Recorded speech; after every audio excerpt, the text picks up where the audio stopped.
नमस्कार मित्रांनो, पुन्हा एकदा तुमचं व्लॉगर आवरून तयार झालं आणि पहिल्यांदा करा रितेश दादा आवरून कडकमध्ये तयार झालं. बघू शकता कसं आहे नाद करायला नाही. त्यानंतर आम्ही पोहोचलो होतो श्री क्षेत्र महाबळेश्वर येथे दर्शन घेतलं देवाचं दर्शन घेतल्यानंतर इथं बघू शकता अभिसरांचे फॅन जिकडे तिकडे भेटत होते. अभिसर म्हणजे मोठा माणूस, फेमस माणूस आहे.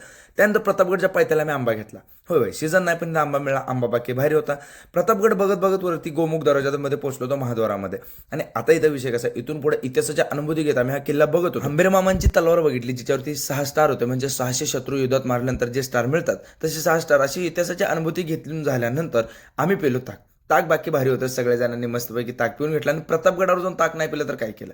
त्यानंतर छत्रपती शिवाजी महाराजांच्या मूर्तीचं दर्शन घेतलं. दर्शन घेऊन झाल्यानंतर आम्ही लगेचच उतरायला चालू केलं. पण का बरं काय माहित नाही, आमच्यात काय केडा होता. आम्ही सगळ्यांनी ठरवलं की आपण उलट्या पायऱ्या उतरायच्या. होय होय, उलट्या पायऱ्या होतं तर आम्ही खाली उतरलो. त्यानंतर ह्याला काय म्हणतात माहित नाही, तुमच्याकडे काय म्हणतात आम्हाला सांगा. आम्ही पण घेतलं, 50 रुपयाला घेतलं पण भारी होतं.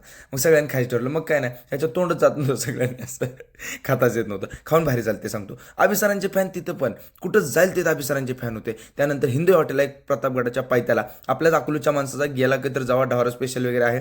सगळं जेवण मस्त आहे. आम्ही व्हेज घेतलो होतो कारण चतुर्थी होती. आणि तसं पण आता तुम्हाला सांगतो जेवण वगैरे सगळं मस्त झालं. रिटर्न येताना तुम्हाला सांगतो पाचगणीमध्ये छत्रपती शिवाजी महाराजांचं दर्शन खूप छान झालं. आता तुमचं ब्लॉगर घरी आलेलं आहे आणि ब्लॉगर झोपणार आहे निवांत.